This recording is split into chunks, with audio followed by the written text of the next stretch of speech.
It's energy part two. I think nuclear needed its own day, so here's nuclear. Nuclear energy.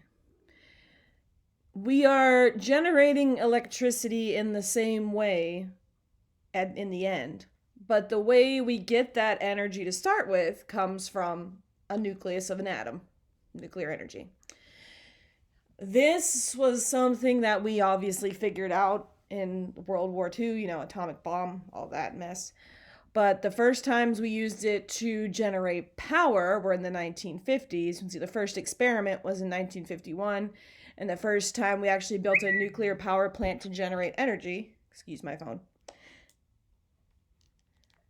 is 1954. And what was the USSR? That was the Soviet Union. So let's review here. What the heck is an atom? I know for some of you, chemistry might have been a long time ago. So in an atom, we have the protons and neutrons in the middle, which is called the nucleus. And the electrons are buzzing around the outside. In real life, it's not this nice, pretty picture. It's moving really fast, but this is easier to draw. So what we're mostly looking at with nuclear energy and radioactive decay is the nucleus, that middle part. So we'll also need to review the periodic table. We're going to come back to this picture. What we're looking at mostly is these guys down at the bottom. Here's uranium over here.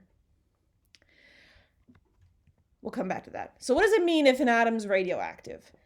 It means that that atom is releasing energy spontaneously. It's just throwing pieces off. For some reason, it's not very stable, and to become more stable, it's going to keep throwing off heat, energy, particles, everything until it can become more stable. The way we measure radioactivity is based on how many atoms are decaying each second.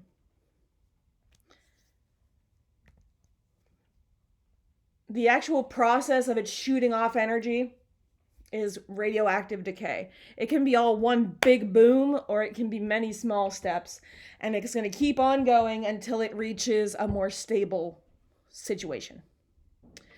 What's really happening is it's losing particles and it becomes another atom. Let me jump back up to this. Uranium, for example, it might lose 2 protons and become thorium, which would then decay maybe 2 more particles into radium, which is going to keep going and going and going and going and going. It keeps losing particles and energy and all this other stuff, usually until it hits somewhere around lead. And then it stops. The amount of time it takes for half of that to decay is called its half-life. Again, some of them are real fast, some of them take a really long time. So it just depends on which atom are you looking at and what kind of decay it's going through.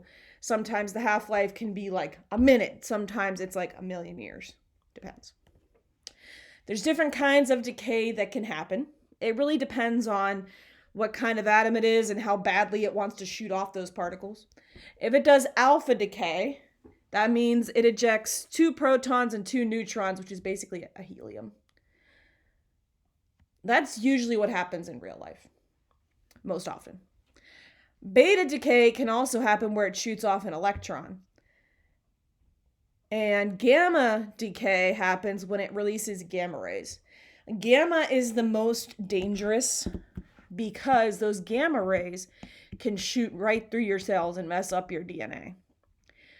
Although the other 2 aren't great either, but they're not as dangerous to cells and DNA as gamma would be. Why is this a problem? It depends on if you get all this radiation all at once, like what happened with people when the nuclear bombs hit, but they survived. They could get radiation sickness. Radiation sickness is also a weapon that some countries use against some other countries. You can Google it if you'd like to. Radiation sickness is what happened with the people who were at those nuclear power plants that had the meltdown, like Fukushima or Chernobyl. But basically what happens is you get bombarded with a bunch of radiation and it starts destroying your cells. You have like nausea, vomiting, bleeding, it's all kinds of a mess, and eventually your nervous system just is done. It gets so destroyed that your heart and lungs stop working and you die. Usually radiation sickness is fatal. It's like 99% of the time it is. There are some people that might survive, but they have a lot of issues afterward. You can Google more about it if you'd like to. What about small doses? Let's say like you go and get one x-ray or one CAT scan, which is technically a kind of radiation. You're probably fine. Because you usually don't get x-rays every day. It's just like one time, maybe like 2 or 3 times in your life. You'll be okay. It will damage your cells, but not enough to cause any problems. Your cells will fix themselves.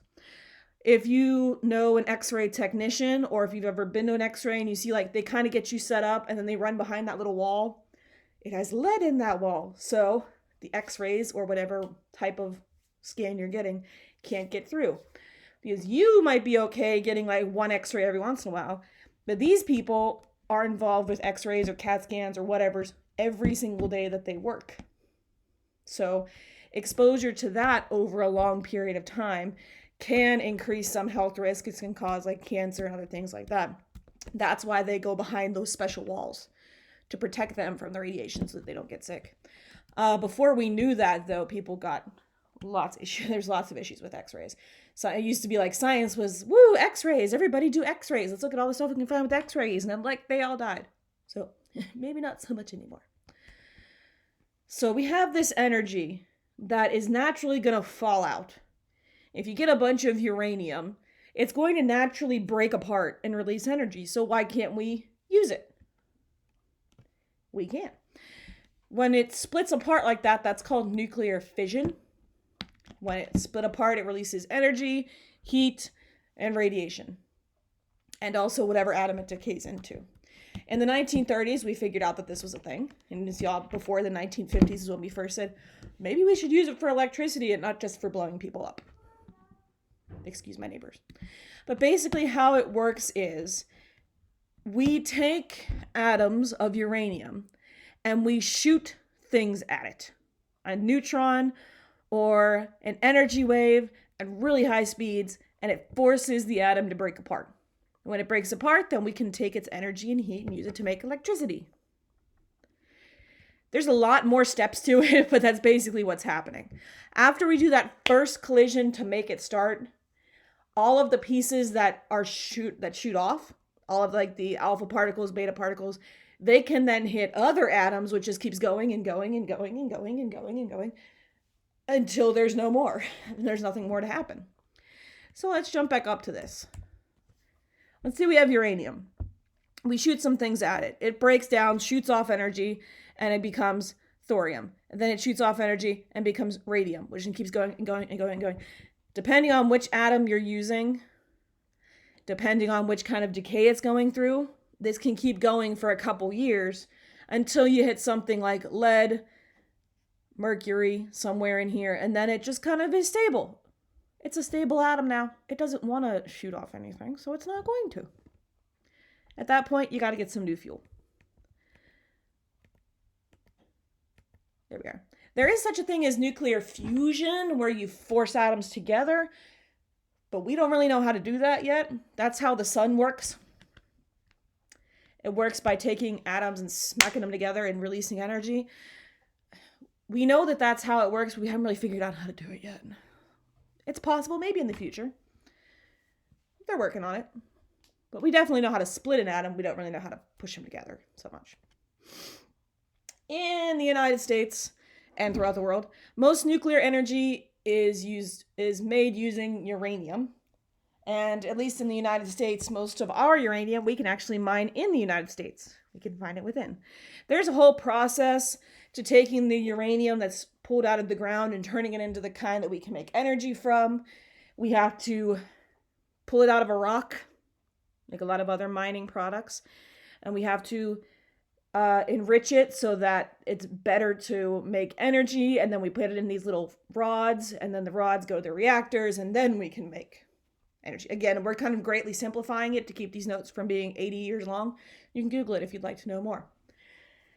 When it gets to the nuclear power plant, it is in large fuel cells, kind of like this. So each one of these has different uranium pieces in them.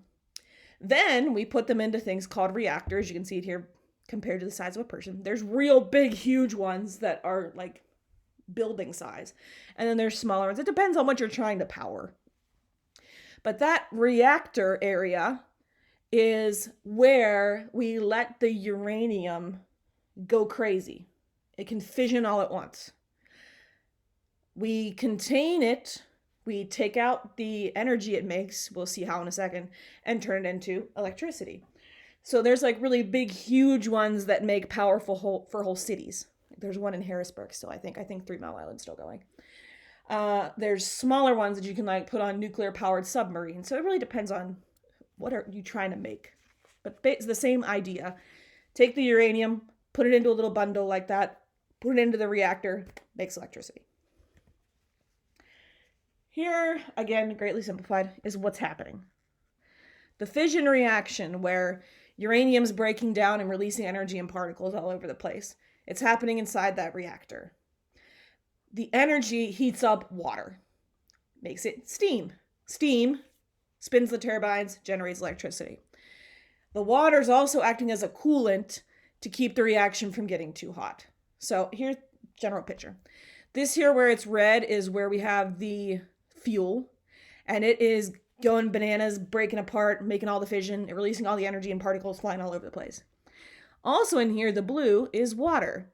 Water gets heated up, generates steam, produces electricity. Then we have new water, cool water that's coming in and gets pumped in. So there's cold water coming in, it gets heated up, sent out, makes electricity, comes back around. So the water is both cooling down the reaction, but also once it gets heated up, it's using to make steam, which is, in general, how we make all electricity. If you took out this whole nuclear stuff on the left and threw in coal, it's the same thing. We burn coal to make steam to make electricity. Or we burn oil to make steam to make electricity. That's basically what you're doing. We'll see more about like wind power and water power, but in the end, they're all turning the turbines to make electricity in the end. It's just different ways of getting there. Anywho's, what happens afterward?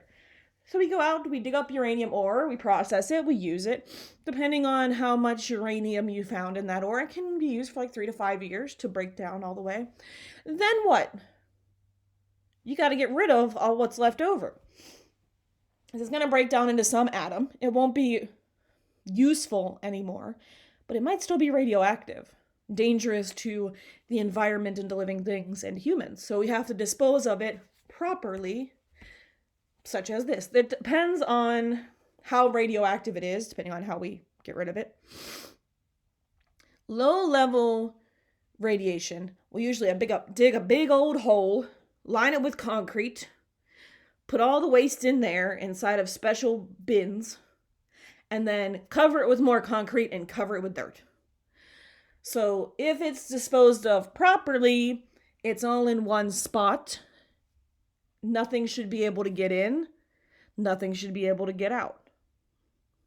If it's done properly, which most of the time it is. Now, at least. In some of the olden days, they just kind of like throw it on the ground and not great. So here we go.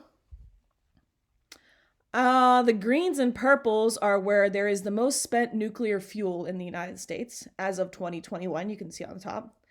X's mean an area that was a nuclear reactor, probably for energy, but it has since been shut down. The black circles are where there are currently operating nuclear power plants for commercial use or for regular everyday people, not like military type things. And the stars are where we store that junk. Most in the United States is stored out here. It's called Yucca Mountain, where it's out in the middle of nowhere in the desert in Nevada. Nobody lives there. That's where they dig most of those big pits to put the nuclear energy. But there's also some others that we are considering placing it.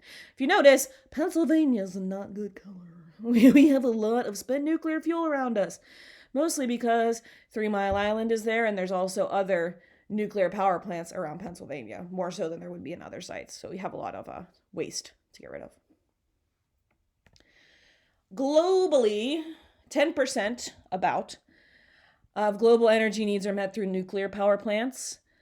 As of 2022, there are 439 reactors in the world, with 53 still being built. You can see mostly in the United States, Russia, France, China, Japan, places like that. Electric production sources as of 2019, still mostly fossil fuels. You can see the purple is coal, the yellow is gas, so it's still more than half fossil fuels. Nuclear is the darker red one. So it's here. It's probably about equal with all of the different kinds of renewable energy that we'll see later on. By country, as of 2020, United States, China, France, Russia, you can see. Those are the countries that are making the most nuclear energy. So if we compare this to other fuel sources, like coal or oil or gas, uranium is dangerous in some way, but it's also way more useful. It does not produce carbon dioxide. The only waste this produces is the nuclear waste at the end and steam. If you ever look at a nuclear reactor picture online or even in person, it looks like those big concrete funnel things, and you see that cloud coming out. It's water. It's the only thing it makes is steam and that nuclear energy. So if you have that nuclear waste at the end that's disposed of correctly, so it doesn't pollute the environment, it's not a danger to anybody. So compared to coal or oil or gas, nuclear energy is way better. Zero carbon emissions. We are not causing climate change. We're not damaging the environment. The problem becomes when a nuclear power plant fails. It fails terribly. Tomorrow you're going to do a paper about what happened at Chernobyl, what happened at 3 Mile Island, and what happened at Fukushima Daiichi. Those three, yeah, they were real bad. But overall, comparing nuclear to something like oil is also real bad. Like there was the whole Deepwater Horizon explosion that happened in the Gulf of Mexico. They're still cleaning that up.